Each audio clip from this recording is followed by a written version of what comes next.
പെട്ടെന്ന് തന്നെ ഒരാഴ്ച കൊണ്ടോ അല്ലെ 2 ആഴ്ച കൊണ്ടോ നമുക്ക് ഈസി ആയിട്ട് വെയിറ്റ് നമുക്കും അല്ലെ കുറയ്ക്കാനും അതുപോലെ തന്നെ നമ്മളെ ചാടിയ വയറൊന്ന് ഉള്ളിലാക്കാനും എന്തെങ്കിലും വഴികളുണ്ടോ? ഒരു 35 എബോവ് ആകുമ്പോഴാണ് നമ്മുടെ ശരീരത്തിൽ കൊഴുപ്പും അല്ലെങ്കിൽ നമ്മുടെ ശരീരഭാരം കൂടിയിട്ടുണ്ടെന്ന് നമുക്ക് പറയാം. അവർക്ക് കൈകാലുകളൊക്കെ ഭയങ്കര ലീൻ അല്ലെങ്കിൽ മെലിഞ്ഞിരിക്കുന്നത് നമുക്ക് കാണാം.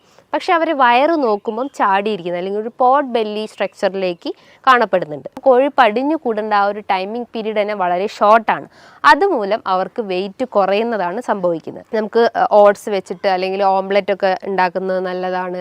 അതേപോലെ തന്നെ ചെറിയ മത്സ്യങ്ങൾ നമ്മളെ ഭക്ഷണത്തിൽ ഉൾപ്പെടുത്തുന്നത് നല്ലതാണ്. ഹായ് മാം, പലപ്പോഴും നമ്മുടെ അടുത്ത് അല്ലെങ്കിൽ ഒരു കമൻ്റ് ആയിട്ടോ അല്ലെങ്കിൽ ഒക്കെ ചോദിക്കാനുള്ളതാണ്, നമുക്കൊരാഴ്ച കൊണ്ട് 4 കിലോ അല്ലെങ്കിൽ 5 കിലോ ഒക്കെ കുറയ്ക്കാൻ പറ്റുമോ എന്നുള്ളത്.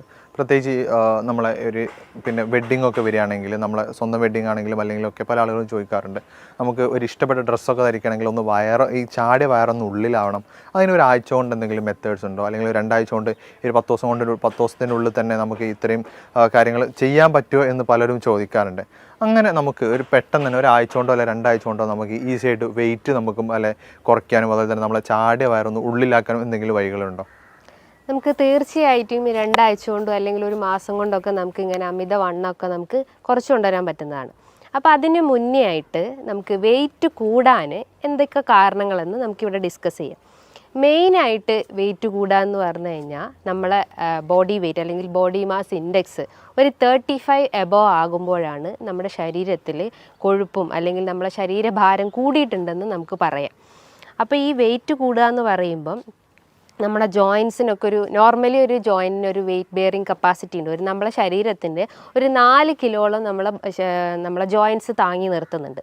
അപ്പോൾ ആ ജോയിൻസിനൊക്കെ ഭയങ്കര ഒരു വേദന അനുഭവപ്പെടുക, അല്ലെങ്കിൽ നടക്കുമ്പോൾ ഒരു കിതപ്പൊക്കെ ഫീൽ ചെയ്യുക, അല്ലെങ്കിൽ എന്താ പറയുക ഭയങ്കര ഒരു സ്റ്റിഫ്നെസ് അനുഭവപ്പെടുക, അതൊക്കെയാണ് നമ്മളെ ശരീരഭാരം വർദ്ധിച്ചിട്ടുണ്ടെന്ന് നമ്മളെ ശരീരം കാണിക്കുന്ന ഒരു എക്സ്റ്റേണൽ സൈൻ എന്നൊക്കെ പറയാം.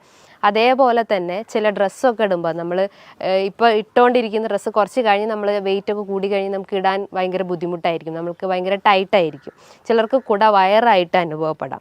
അപ്പോൾ ഇത് വരാൻ ഒരുപാട് കാരണങ്ങളുണ്ട്. മെയിനായിട്ട് അവരെ ഭക്ഷണ രീതികൾ തന്നെയാണ്. നമുക്കറിയാം പണ്ട് കാലങ്ങളിലൊക്കെ ആളുകൾക്ക് അസുഖങ്ങൾ വരുന്നത് വളരെ കുറവാണ്. അതായത് ഫാറ്റി ലിവർ പോലത്തതും ഫൈബ്രോയിഡ് ഇഷ്യൂസ്, PCOD ഇഷ്യൂസൊക്കെ വരുന്നത് വളരെ കുറവാണ്. ഇന്നൊരു ജനറേഷൻ നോക്കുമ്പോൾ ഒരു 100-ൽ 60% ആളുകളിലും ഈ ഫാറ്റി ലിവർ ഇഷ്യൂസ് ഉണ്ട്.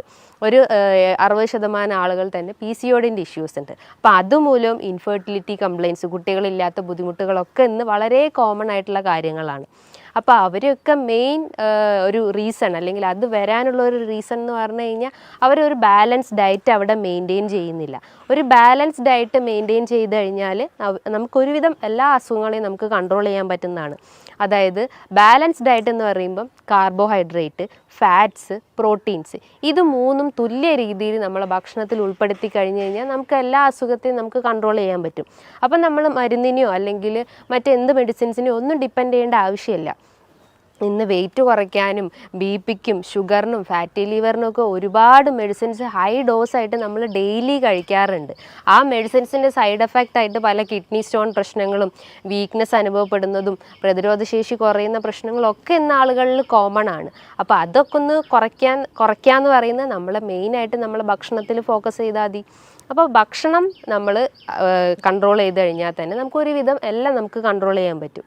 അപ്പം ഞാൻ പറഞ്ഞു വെയിറ്റ് കൂടാനുള്ള ഒരു കാരണം എന്ന് പറഞ്ഞു കഴിഞ്ഞാൽ ഈ അമിതമായിട്ടുള്ള കാർബ് അല്ലെങ്കിൽ അമിതമായിട്ടുള്ള കൊഴുപ്പേറിയ ഭക്ഷണങ്ങൾ അല്ലെങ്കിൽ അമിതമായിട്ടുള്ള പ്രോട്ടീൻ റിച്ച് ആയിട്ടുള്ള ഭക്ഷണങ്ങളൊക്കെ എടുക്കുമ്പോഴാണ് നമുക്ക് ഇത്തരം വെയിറ്റിൻ്റെ പ്രശ്നങ്ങൾ വരുന്നത്. അപ്പോൾ അതൊന്ന്. രണ്ടാമതായിട്ട് ഇത്രയും കഴിക്കുന്നുണ്ടെങ്കിലും നമ്മളത് ശരീരത്തിൽ നിന്ന് ബേൺ ഔട്ടായി പോകുന്നില്ല, അല്ലെങ്കിൽ ആ കലോറി നമ്മളെ ശരീരത്തിൽ അടിഞ്ഞു കൂടുക, അല്ലെങ്കിൽ പല അവയവങ്ങളിലൊക്കെ അത് അടിഞ്ഞു കൂടുന്നുണ്ട്. അപ്പോൾ അത് ബേൺ ഔട്ടായിട്ടോ അല്ലെങ്കിൽ വേർപ്പായിട്ടോ നമ്മളെ ശരീരത്തിൽ പുറന്തള്ളപ്പെടുന്നില്ല. അപ്പോൾ നമ്മൾ എന്ത് ചെയ്യണം? നല്ല രീതിയിൽ എക്സസൈസ് ചെയ്യണം. അപ്പോൾ വ്യായാമക്കുറവ് ഇതിൻ്റെ ഒരു മെയിൻ കാരണമാണ്. അപ്പോൾ എക്സസൈസ് ചെയ്തിട്ടില്ലെങ്കിൽ ഇത്തരം ബുദ്ധിമുട്ടുകൾ നമുക്ക് കണ്ടിന്യൂസ് ആയിട്ട് വന്നുകൊണ്ടേ നിൽക്കും. അതേപോലെ തന്നെയാണ് വെയിറ്റ് കൂടാനുള്ള ഒരു കാരണം എന്ന് പറഞ്ഞാൽ നമ്മുടെ ശരീരത്തിൽ എസ്പെഷ്യലി സ്ത്രീകളിൽ നോക്കുകയാണെങ്കിൽ PCOD പ്രശ്നങ്ങളൊക്കെ ഉള്ള ആളുകളിൽ ഒരു കാരണം എന്ന് പറഞ്ഞു കഴിഞ്ഞാൽ ഹോർമോണൽ ഇംബാലൻസ് ആണ്. ഹോർമോണൽ ഇംബാലൻസ് എന്ന് പറയും PCOD കേസസിൽ ഈസ്ട്രജൻ ഹോർമോൺസിൽ ഉണ്ടാകുന്ന വേരിയേഷൻസ് കൊണ്ടാണ് ഇത്തരം സിസ്റ്റ് രൂപപ്പെടുന്നത്. അപ്പോൾ അവർക്ക് മെൻസ്ട്രൽ ഇറഗുലാരിറ്റീസ് ഉണ്ടാവാം. അവർക്ക് ഇൻഫെർട്ടിലിറ്റി പ്രശ്നങ്ങൾ ഉണ്ടാവാം, അതുമൂലം അവർക്ക് ഫൈബ്രോയിഡിൻ്റെ കംപ്ലയിൻസ് ഉണ്ടാവാം. അങ്ങനെ പല രീതിയിലുള്ള കോംപ്ലിക്കേഷൻസ് ആണ് ചിലപ്പം നമുക്ക് ഒരു അസുഖം വന്നു കഴിഞ്ഞാൽ നമ്മുടെ ശരീരത്തിൽ കാണിച്ചു തരുന്നത്. അപ്പം PCOD കൺട്രോൾ ചെയ്യാനും ഫാറ്റി ലിവർ കൺട്രോൾ ചെയ്യാനും അതേ ഫൈബ്രോയിഡ് കൺട്രോൾ ചെയ്യാനും എല്ലാത്തിനും നമ്മൾ ഡയറ്റും എക്സസൈസും മെയിനായിട്ട് ഫോക്കസ് ചെയ്യുക. ഇന്ന് പല ആളുകളും ചിന്തിക്കുന്നത് എല്ലാത്തിനും മരുന്നെടുത്ത് കഴിഞ്ഞാൽ നമുക്ക് എല്ലാ അസുഖവും കൺട്രോൾ ചെയ്യാൻ പറ്റും. നമുക്കറിയാം ഒരു 30% മാത്രമാണ് നമ്മൾ മരുന്നിന് ഡിപ്പെൻഡ് ചെയ്യുള്ളൂ. ബാക്കി ഒരു റിമൈനിങ് ഒരു 60% എല്ലാം നമ്മളെ ഭക്ഷണവും അതുപോലെ തന്നെ എക്സസൈസുമാണ് മെയിനായിട്ട് ഫോക്കസ് ചെയ്യേണ്ടത്. അപ്പം നമ്മൾ മെയിനായിട്ട് ഫോക്കസ് ചെയ്യേണ്ടത് നമ്മളെ ഡയറ്റും എക്സസൈസും അതേപോലെ തന്നെ ഒരു 3rd പേഴ്സൺ മാത്രമായിട്ട് മെഡിസിൻസിനെ കണ്ടാൽ മതി.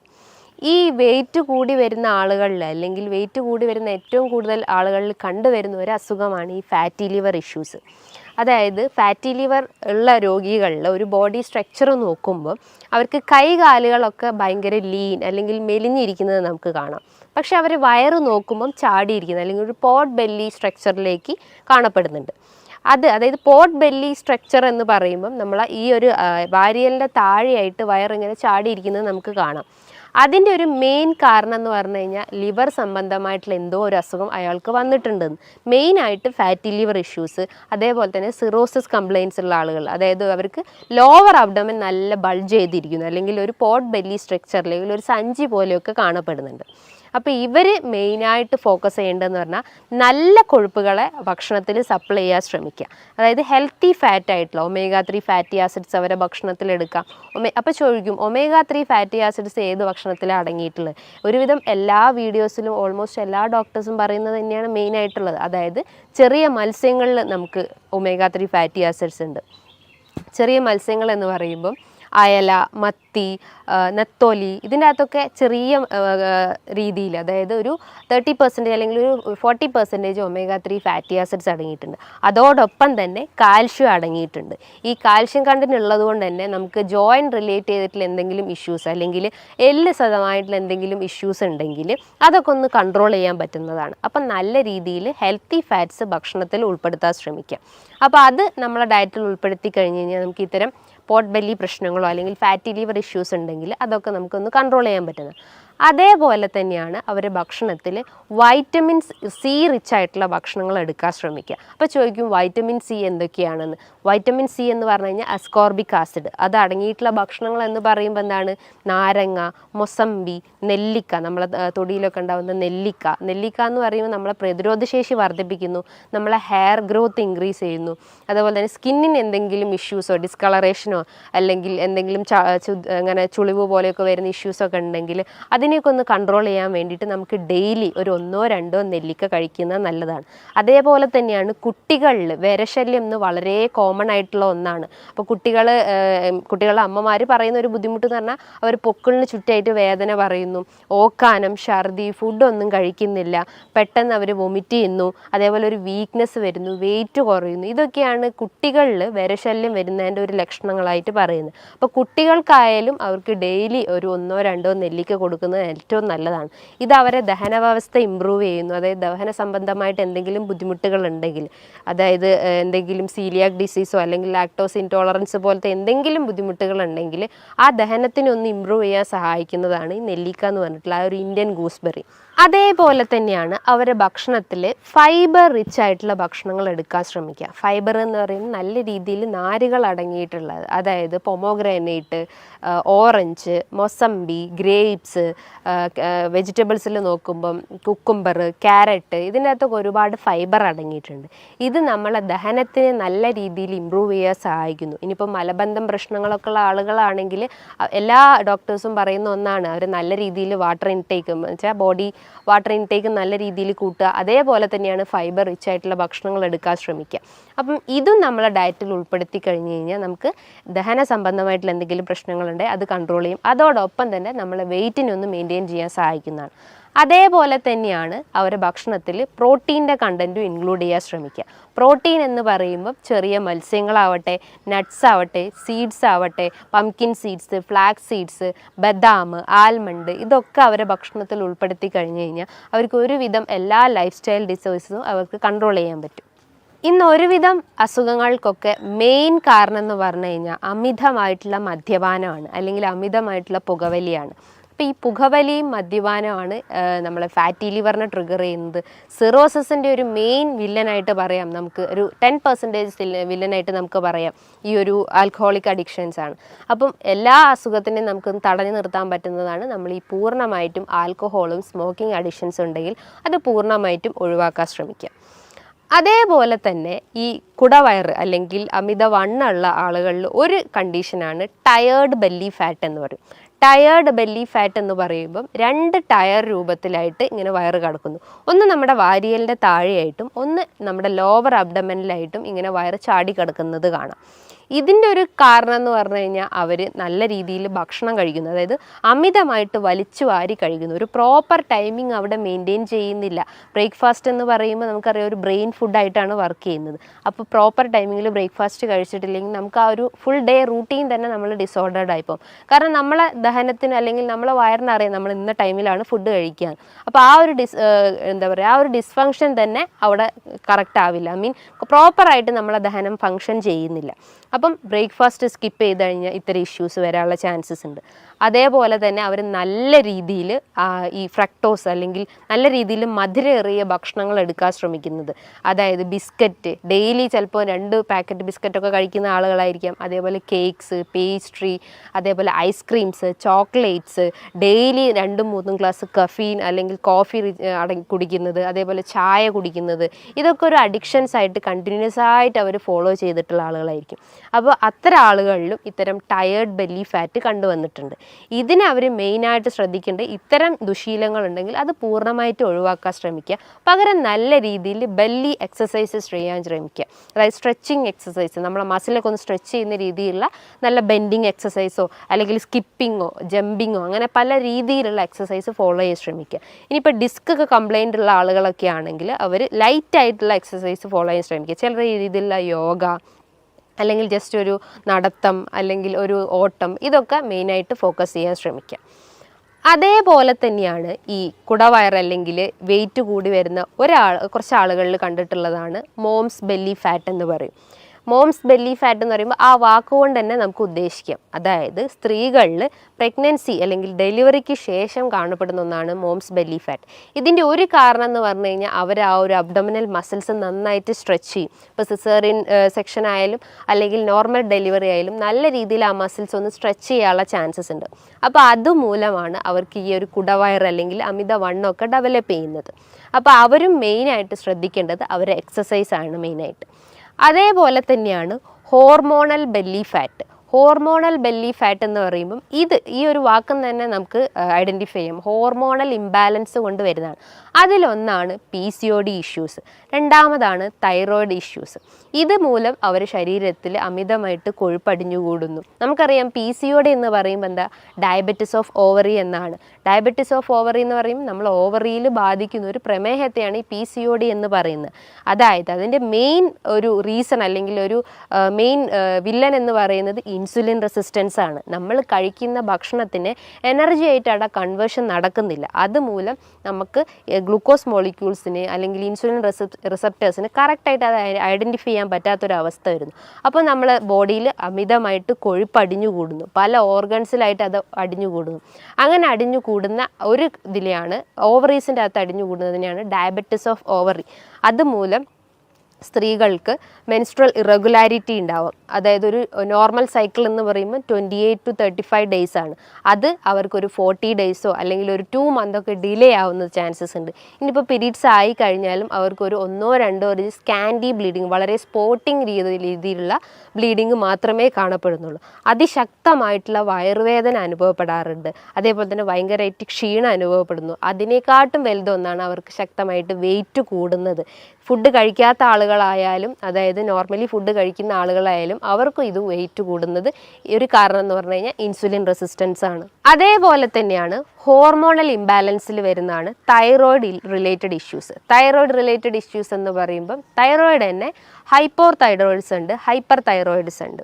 ഹൈപ്പർ തൈറോയിഡിസം ഉള്ള കേസസിൽ അവർക്ക് വെയിറ്റ് കുറയുന്നതാണ് സംഭവിക്കുന്നത്. വെയിറ്റ് കുറയാന്ന് പറയുന്നതിന് ഒരു കാരണം എന്ന് പറഞ്ഞു കഴിഞ്ഞാൽ ബേസൽ മെറ്റബോളിക് റേറ്റ് അവിടെ ഹൈ ആണ്. കാരണം അവർ കഴിക്കുന്ന ഭക്ഷണങ്ങളെല്ലാം പെട്ടെന്ന് തന്നെ അവിടെ ഡൈജഷൻ നടക്കുന്നു, പെട്ടെന്ന് തന്നെ അത് എനർജി കൺവേർഷൻ നടക്കുന്നു. അപ്പം കൊഴുപ്പ് അടിഞ്ഞു കൂടേണ്ട ആ ഒരു ടൈമിംഗ് പീരീഡ് തന്നെ വളരെ ഷോർട്ടാണ്. അതുമൂലം അവർക്ക് വെയിറ്റ് കുറയുന്നതാണ് സംഭവിക്കുന്നത്. പക്ഷെ നേരെ തിരിച്ചാണ് ഹൈപ്പോതൈറോയിഡിസം പേഷ്യൻസിൽ. അവർക്ക് ബേസൽ മെറ്റബോളിക് റേറ്റ് വളരെ ലോ ആണ്. അപ്പോൾ അവർക്ക് എന്ത് ചെയ്യും, തൈറോയിഡ് സ്റ്റിമുലേറ്റിംഗ് ഹോർമോൺസ് വളരെ ഹൈ ആയിരിക്കും. പകരം T3 T4 ഹോർമോൺസ് വളരെ ലോ ആവാനുള്ള ചാൻസസ്. കാരണം അവിടെ ഹോർമോൺസിൻ്റെ ആ ഒരു സെക്രീഷൻസ് വളരെ കുറവായിരിക്കും. പക്ഷേ അവിടെ സ്റ്റിമുലേറ്റ് ചെയ്യപ്പെടുന്ന, അതായത് തൈറോയിഡ് സ്റ്റിമുലേറ്റിംഗ് ഹോർമോൺസിൻ്റെ ആ ഒരു ഹോർമോൺ വളരെ കൂടുതലായിരിക്കും. അപ്പോൾ അവർക്ക് ബേസൽ മെറ്റബോളിക് റേറ്റും വളരെ ലോ ആണ്. അവർ കഴിക്കുന്ന ഭക്ഷണങ്ങളെല്ലാം പല ഓർഗൻസിലായിട്ട് അടിഞ്ഞു കൂടുന്നു, അതായത് കൊഴുപ്പായിട്ട് അടിഞ്ഞു കൂടുന്നു. അതിലൊന്നാണ് നമുക്ക് വെയിറ്റ് കൂടുന്നതിൻ്റെ ഒരു ലക്ഷണമായിട്ട് നമുക്ക് പറയാം. അതേപോലെ തന്നെയാണ് തൈറോയിഡ് രോഗികളിൽ അമിതമായിട്ടുള്ള ക്ഷീണം അനുഭവപ്പെടുന്നു. അതായത് ഹൈപ്പോതൈറോയിഡിസം പേഷ്യൻസിൽ അതിശക്തമായിട്ടുള്ള ക്ഷീണം അനുഭവപ്പെടുന്നു. അവർക്ക് മുടികൊഴിച്ചിലിൻ്റെ പ്രശ്നങ്ങളുണ്ടാകുന്നു, സ്കിന്ന് ഭയങ്കര ഡ്രൈ ആവുന്നു. ഇനിയിപ്പോൾ ദഹന വ്യവസ്ഥ നോക്കുകയാണെങ്കിൽ അവർക്ക് മലം കൃത്യമായിട്ട് പോകാത്തൊരവസ്ഥ വരുന്നത്, കോൺസ്റ്റിപ്പേഷൻ പ്രശ്നങ്ങളുണ്ടാകുന്നു. അതുമൂലം അവർക്ക് പൈൽസിൻ്റെ പ്രശ്നങ്ങളുണ്ടാകുന്നു, ഹെമറോയിഡ്സിൻ്റെ പ്രശ്നങ്ങളുണ്ടാകുന്നു. അങ്ങനെ പല കോംപ്ലിക്കേഷൻസ് ആയിട്ട് ഓരോ ആളുകളിലും ഇന്ന് ഈ ഒരു ബുദ്ധിമുട്ട് കണ്ടുവരുന്നുണ്ട്. ഇതിൻ്റെയൊക്കെ മെയിൻ റീസൺ എന്ന് പറഞ്ഞു കഴിഞ്ഞാൽ അവർ കഴിക്കുന്ന കാർബിൻ്റെ കണ്ടൻറ്റ് ഇൻക്രീസ് ചെയ്തിട്ടുണ്ടാവും, പ്രോട്ടീൻ്റെ കണ്ടൻറ്റ് ഇൻക്രീസ് ആയിട്ടുണ്ടാവും, ഫാറ്റിൻ്റെ കണ്ടൻറ്റ് ഇൻക്രീസ് ആയിട്ടുണ്ടാവും. ഇതൊന്നും കൃത്യമായ രീതിയിൽ അവരുടെ ഡയറ്റിൽ ഉൾപ്പെടുത്താത്തതുകൊണ്ടാണ് ഇത്രയും പ്രശ്നങ്ങൾ ഉണ്ടാകുന്നത്. അപ്പോൾ എപ്പോഴും അവിടെ ഒരു ബാലൻസ്ഡ് ഡയറ്റ് മെയിൻറ്റെയിൻ ചെയ്യാൻ ശ്രമിക്കുക. പല ആളുകളും ഇന്ന് വണ്ണം കുറയ്ക്കാൻ വേണ്ടിയിട്ട് പല രീതിയിലുള്ള ഡയറ്റ് ഫോളോ ചെയ്യുന്നു, അതേപോലെ തന്നെ പല ഫാസ്റ്റിംഗ് ഫോളോ ചെയ്യുന്നു. ആ ഫാസ്റ്റിങ്ങിൽ ഒന്നാണ് ഇൻ്റർമീഡിയൻറ്റ് ഫാസ്റ്റിംഗ്. ഇൻ്റർമീഡിയൻറ്റ് ഫാസ്റ്റിംഗ് നമ്മൾ ചെയ്യുമ്പോൾ നമ്മൾ ശരീരത്തിൽ അടിഞ്ഞുകൂടി കിടക്കുന്ന കൊഴുപ്പിനെയൊക്കെ ഒന്ന് അലിയിച്ച് കളയുക, അല്ലെങ്കിൽ അതിനെ ബേൺ ഔട്ട് ചെയ്യാൻ സഹായിക്കുന്ന ഒരു മെത്തേഡാണ് ഇൻ്റർമീഡിയൻറ്റ് ഫാസ്റ്റിംഗ്. അതായത് ഒരു 16 hours അല്ലെങ്കിൽ 14 to 16 hours നമ്മൾ ഫുഡെല്ലാം സ്കിപ്പ് ചെയ്തിട്ട് ഈവൺ ഒരു വാട്ടർ ഇൻടേക്ക് പോലും അവിടെ പാടില്ല. അപ്പോൾ അത്രയും ഫാസ്റ്റിംഗ് അവിടെ മെയിൻറ്റെയിൻ ചെയ്ത് കഴിഞ്ഞാൽ അവർക്ക് ഈ ഒരു ക്ഷീണം അല്ലെങ്കിൽ ഇത്തരം കൊഴുപ്പൊക്കെ നമ്മുടെ ശരീരത്തിൽ നിന്ന് തന്നെ നമുക്ക് ബേൺ ഔട്ട് ചെയ്യാൻ സഹായിക്കാവുന്നതാണ്. ഇനിയിപ്പം ഈ ഒരു ഡയറ്റ് ഫാസ്റ്റിംഗ് മാത്രമാണെങ്കിൽ അവരെന്തൊക്കെയാണ് അവരുടെ ഭക്ഷണത്തിൽ ഉൾപ്പെടുത്തേണ്ടതെന്ന് പലർക്കുമുള്ള സംശയങ്ങളുണ്ടാവും. എത്ര രീതിയിൽ കാർബ് എടുക്കണം, എത്ര രീതിയിൽ പ്രോട്ടീൻസ് എടുക്കണം, എത്ര രീതിയിൽ ഫാറ്റ്സ് എടുക്കണം എന്ന് പല ആളുകളും ചോദിക്കാറുണ്ട്. അപ്പോൾ കാർബ്സിൻ്റെ അളവ് നോക്കുമ്പം നമ്മളൊരു ഈക്വൽ എമൗണ്ടിൽ, അതിൽ 20%, ഒരു 100% നോക്കുമ്പോൾ അതിൻ്റെ ഒരു 20% അല്ലെങ്കിൽ ഒരു 20-30% മാത്രമേ നമ്മൾ കാർബിൻ്റെ അളവ് എടുക്കാൻ പാടുള്ളൂ. അതേപോലെ തന്നെ ഒരു ഈക്വൽ എമൗണ്ട് തന്നെ നമ്മൾ പ്രോട്ടീൻസിൻ്റെ അളവും ഫാറ്റ്സിൻ്റെ അളവും മെയിൻറ്റെയിൻ ചെയ്യാൻ ശ്രമിക്കുക. അതേപോലെ നമ്മൾ ശ്രദ്ധിക്കേണ്ട ഒരു കാര്യം എന്ന് പറഞ്ഞു കഴിഞ്ഞാൽ നമ്മൾ വലിച്ചു വാരി, അതായത് 3 നേരം നമ്മൾ വലിച്ചു വാരി ഭക്ഷണം കഴിക്കുന്നതിന് പകരം നമ്മൾ 6 നേരമാക്കി ഭക്ഷണം കഴിക്കുക. അതായത് ഒരു കൃത്യസമയത്ത് ഭക്ഷണം കഴിക്കാൻ ശ്രമിക്കുക. ഇന്ന് നമ്മൾ 7 മണിക്ക് കഴിച്ചു കഴിഞ്ഞാൽ നമ്മൾ നെക്സ്റ്റ് ഡേ ഒരു 10 മണിക്ക് കഴിച്ചു കഴിഞ്ഞാൽ നമ്മളെ ബോഡി ബാലൻസ് തന്നെ ഇംപ്രോപ്പർ ആവും. അപ്പോൾ ഒരു കൃത്യ ടൈമിങ്ങിൽ ഫുഡ് കഴിക്കാൻ ശ്രമിക്കുക. മോർണിംഗിൽ നമ്മൾ ഒരു 7 to 8 ഉള്ളിൽ കൃത്യമായിട്ട് ബ്രേക്ക്ഫാസ്റ്റ് കഴിക്കാൻ ശ്രമിക്കുക.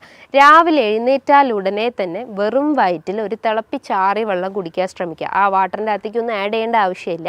നല്ല തിളപ്പിച്ചാറിയ വെള്ളം കുടിച്ചു കഴിഞ്ഞാൽ നമുക്ക് എന്തെങ്കിലും മലബന്ധം പ്രശ്നങ്ങളോ അല്ലെങ്കിൽ ഗ്യാസിൻ്റെ പ്രശ്നങ്ങളോ നെഞ്ചരിച്ചിലിൻ്റെ പ്രശ്നങ്ങളോ ഒക്കെ ഉണ്ടെങ്കിൽ അതിനൊക്കെ ഒന്ന് കൺട്രോൾ ചെയ്യാൻ പറ്റുന്നതാണ് ഈ ഒരു വാട്ടർ ഇൻടേക്ക് എന്ന് പറയുന്നത്.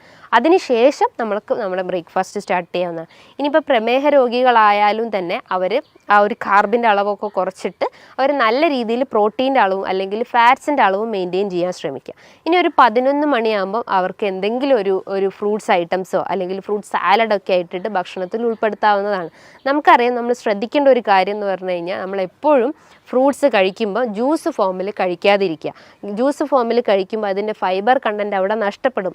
ആ ഒരു ഫ്രക്ടോസിൻ്റെ അളവ് അതിൽ ക്രമാതീതമായിട്ട് കൂടും. അത് കൂടിക്കഴിഞ്ഞാൽ നമ്മുടെ ശരീരത്തിൽ അതിൻ്റെ എമൗണ്ട് എത്തുമ്പം നമ്മുടെ ശരീരത്തിൽ ഗ്ലൂക്കോസിൻ്റെ അളവ് കൂടും. അതായത് ഗ്ലൈസമിക് ഇൻഡെക്സ് കൂടിയിട്ടുള്ള ഭക്ഷണങ്ങളാണെങ്കിൽ നമ്മൾ കഴിക്കുന്നത് കൃത്യമായിട്ടും നമ്മുടെ ശരീരത്തിൽ എന്തായാലും നമ്മുടെ രക്തത്തിൽ പഞ്ചസാരേൻ്റെ അളവ് എന്തായാലും കൂടിയിരിക്കും. അതുമൂലം നമുക്ക് പ്രമേഹം പോലത്തെ പ്രശ്നങ്ങൾ ഉണ്ടാവും. അപ്പോൾ എന്തായാലും നമ്മൾ ഫ്രൂട്ട്സ് കഴിക്കുമ്പോൾ ഒരു 1 hour അല്ലെങ്കിൽ ഒരു ½ an hour മീൽസിന് മുന്നായിട്ട് കഴിക്കാൻ ശ്രമിക്കുക. അതും നല്ല രീതിയിൽ ചോപ്പ് ചെയ്തിട്ട് കട്ട് ചെയ്തിട്ട് അതിൻ്റെ അകത്ത് എന്തെങ്കിലും യോഗേർട്ടൊക്കെ ആഡ് ചെയ്ത് കഴിക്കുന്നത് നല്ല കാര്യമാണ്. അതേപോലെ ചെറിയ എമൗണ്ടിൽ 1 ടീസ്പൂണൊക്കെ ഒലിവ് ഓയിൽ അവരെ ഭക്ഷണത്തിൽ ഉൾപ്പെടുത്തുന്നതും നല്ലതാണ്. ഇതിൻ്റെ അകത്ത് ഹെൽത്തി ഫാറ്റ്സ് ആണ് അടങ്ങിയിട്ടുള്ളത്. അതേപോലെ തന്നെയാണ് നമ്മൾ ലഞ്ച് ടൈമിൽ നമ്മൾ ചോറിൻ്റെ അളവ് കുറച്ചിട്ട് നമുക്ക് ധാന്യങ്ങളായിട്ട് തോരനോ ഉപ്പേരിയോ നമ്മളെ ഭക്ഷണത്തിൽ ഉൾപ്പെടുത്താം. പല ആളുകളും ഒരു പ്ലേറ്റ് നിറച്ചോളം നമുക്ക് ഈ ഒരു ഫ്രൂട്ട്സ് അല്ലെങ്കിൽ ധാന്യങ്ങൾ അല്ലെങ്കിൽ എന്താ പറയുക നമ്മളെ കറികളൊക്കെ നമുക്ക് ഭക്ഷണത്തിൽ ഉൾപ്പെടുത്താം. പകരം നമ്മൾ എന്ത് ചെയ്യും, അതിന് പകരം നമ്മൾ നല്ല ഒരു കൂമ്പാരം നിറയെ നമ്മൾ ചോറെടുക്കുന്നു. ആ ചോറിൻ്റെ അളവ് അവിടെ കുറച്ച് കഴിഞ്ഞാൽ നമുക്ക് ഇത്തരം പ്രശ്നങ്ങളൊക്കെ നമുക്ക് കൺട്രോൾ ചെയ്യാൻ പറ്റുന്നതാണ്. ആ ഒരു ഫുഡ് ടൈമിങ് എപ്പോഴും നമ്മൾ മെയിൻറ്റെയിൻ ചെയ്യാൻ ശ്രമിക്കുക. ഇനിയിപ്പോൾ ഗ്യാസ്ട്രൈറ്റിസ് പ്രശ്നങ്ങളൊക്കെ ഉള്ള ആളുകളാണെങ്കിൽ അവരും ഒരു പ്രോപ്പർ ടൈമിങ്ങിൽ ഫുഡ് കഴിച്ചു കഴിഞ്ഞാൽ അവർക്ക് ഈ ഗ്യാസിൻ്റെ പ്രശ്നങ്ങൾ റെഡ്യൂസ് ചെയ്യും. ബ്ലോട്ടിങ് പ്രശ്നങ്ങളൊക്കെ ഉണ്ടെങ്കിൽ അതൊക്കെ ഒന്ന് കൺട്രോൾ ചെയ്യാൻ പറ്റുന്നതാണ്. അതേപോലെ തന്നെ നമ്മൾ ഈവനിങ് ടൈമിൽ ചെറിയ രീതിയിൽ ഫ്രൂട്ട്സ് നമ്മൾ ഭക്ഷണത്തിൽ ഉൾപ്പെടുത്താം. ഒരു ഗ്ലാസ് നമുക്ക് ചായയോ കാപ്പിയോ നമുക്ക് ഡെയിലി ഒരു വൺസ് എ ഡേ നമുക്ക് കഴിക്കുന്നത് നല്ലതാണ്. അതേപോലെ തന്നെ നമ്മൾ ഡിന്നർ നോക്കുവാണെങ്കിലും അതൊരു 7 to 8 ഉള്ളിൽ നമ്മൾ ഡിന്നർ കഴിക്കാൻ ശ്രമിക്കാം. അത് നമ്മളെ ലൈറ്റ് ഭക്ഷണങ്ങൾ എടുക്കാൻ ശ്രമിക്കുക. നമ്മൾ വീട്ടിൽ നിന്ന് തന്നെ പൊടിപ്പിച്ചുണ്ടാക്കിയിട്ടുള്ള വീറ്റിൻ്റെ ചപ്പാത്തിയോ അല്ലെങ്കിൽ ഓട്സൊക്കെ യൂസ് ചെയ്യുകയാണെങ്കിൽ തന്നെ പാല് കഴിവതും ഒഴിവാക്കിയിട്ട് നല്ല രീതിയിൽ നമ്മളെ നോർമൽ വാട്ടറിൽ തന്നെ അത് കുക്ക് ചെയ്തെടുക്കാൻ ശ്രമിക്കുക. നമുക്ക് ഓട്സ് വെച്ചിട്ട് അല്ലെങ്കിൽ ഓംലെറ്റൊക്കെ ഉണ്ടാക്കുന്നത് നല്ലതാണ്. അതേപോലെ തന്നെ ചെറിയ മത്സ്യങ്ങൾ നമ്മളെ ഭക്ഷണത്തിൽ ഉൾപ്പെടുത്തുന്നത് നല്ലതാണ്. അതേപോലെ നമ്മൾ ശ്രദ്ധിക്കേണ്ട ഒരു കാര്യമാണ് റെഡ് മീറ്റ് പൂർണ്ണമായിട്ടും നമ്മൾ ഭക്ഷണത്തിൽ നിന്ന് ഒഴിവാക്കാൻ ശ്രമിക്കുക. നിങ്ങൾക്കൊരു വീക്ക്ലി വൺസ് കഴിക്കാം, അല്ലെങ്കിൽ മന്ത്ലി വൺസൊക്കെ റെഡ് മീറ്റ് കഴിക്കുന്നതുകൊണ്ട് കുഴപ്പമൊന്നുമില്ല. ഇത് നമ്മളെ ശരീരത്തിൽ യൂറിക് ആസിഡിൻ്റെ അളവിൻ്റെ കൂട്ടുന്നുണ്ട്. അപ്പോൾ അതുമൂലം നമുക്ക് ഗൗട്ടി കംപ്ലയിൻസ് ഒക്കെ ഇൻക്രീസ് ചെയ്യാനുള്ള ഒരു ചാൻസസ് ഉണ്ട്. അപ്പം നമ്മളെ ഭക്ഷണത്തിൽ എപ്പോഴും റെഡ് മീറ്റിൻ്റെ അളവ് കഴിവതും കുറയ്ക്കാൻ ശ്രമിക്കുക. നല്ല പോലെ എക്സസൈസ് ചെയ്യാൻ ശ്രമിക്കുക. നമ്മളെ ശരീരം നല്ല രീതിയിൽ വേർക്കുന്ന രീതിയിലുള്ള എക്സസൈസ് മെയിൻറ്റെയിൻ ചെയ്യാൻ ശ്രമിക്കുക. അത് കാർഡിയാക് എക്സസൈസ് ആവട്ടെ, അല്ലെങ്കിൽ എയറോബിക് എക്സസൈസ് ആവട്ടെ, ചെറിയ രീതിയിലുള്ള നടത്തോ അല്ലെങ്കിൽ ഓട്ടോ എന്ത് നമ്മളെ ഭക്ഷണത്തിൽ നമ്മളെ ഡയറ്റിൽ അല്ലെങ്കിൽ നമ്മളെ ലൈഫ് സ്റ്റൈലിൽ ഉൾപ്പെടുത്തി കഴിഞ്ഞ് കഴിഞ്ഞാൽ നമുക്ക് ഇത്തരം പ്രശ്നങ്ങളൊക്കെ നമുക്ക് കൺട്രോൾ ചെയ്യാൻ പറ്റുന്നതാണ്. ഈ പറഞ്ഞിട്ടുള്ള ഒരു നല്ല രീതിയിലുള്ള ഒരു പാറ്റേണിൽ ഈ ഒരു മാനേജ്മെൻറ്റ് നമ്മൾ ഫോക്കസ് ചെയ്ത് കഴിഞ്ഞാൽ നമുക്ക് നമ്മളെ വെയിറ്റിനെ നമുക്ക് കൺട്രോൾ ചെയ്യാൻ പറ്റുന്നതാണ്. അതായത് നല്ല ഹെൽത്തി ഫാറ്റ് അല്ലെങ്കിൽ നല്ല ഹെൽത്തി പ്രോട്ടീൻസ് നമ്മൾ ഭക്ഷണത്തിൽ ഉൾപ്പെടുത്തി കഴിഞ്ഞ് കഴിഞ്ഞാൽ നമുക്ക് ഇത്തരം പ്രശ്നങ്ങളൊക്കെ നമുക്ക് ഒരു പരിധി വരെ നമുക്ക് കൺട്രോൾ ചെയ്യാൻ പറ്റുന്നതാണ്.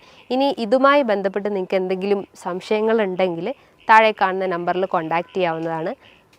നല്ലൊരു ഹെൽത്ത് ടോപ്പിക്കുമായി വീണ്ടും കാണാം. Thank you.